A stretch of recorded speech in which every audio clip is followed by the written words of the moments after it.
Karoči salām. Tēti stāstīja pa deltu. Pirmais viķis mans no īstās dzīves, kad es pats runāju.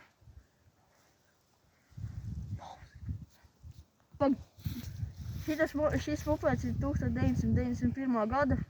Ir ražots sarkanā zvaigznē, un tas ir Latvijā, Rīgā. Un te tas uzņēmums ir pilnīgi tā kā tas. Un tā kā tie. Jā, kādā veidā, bet.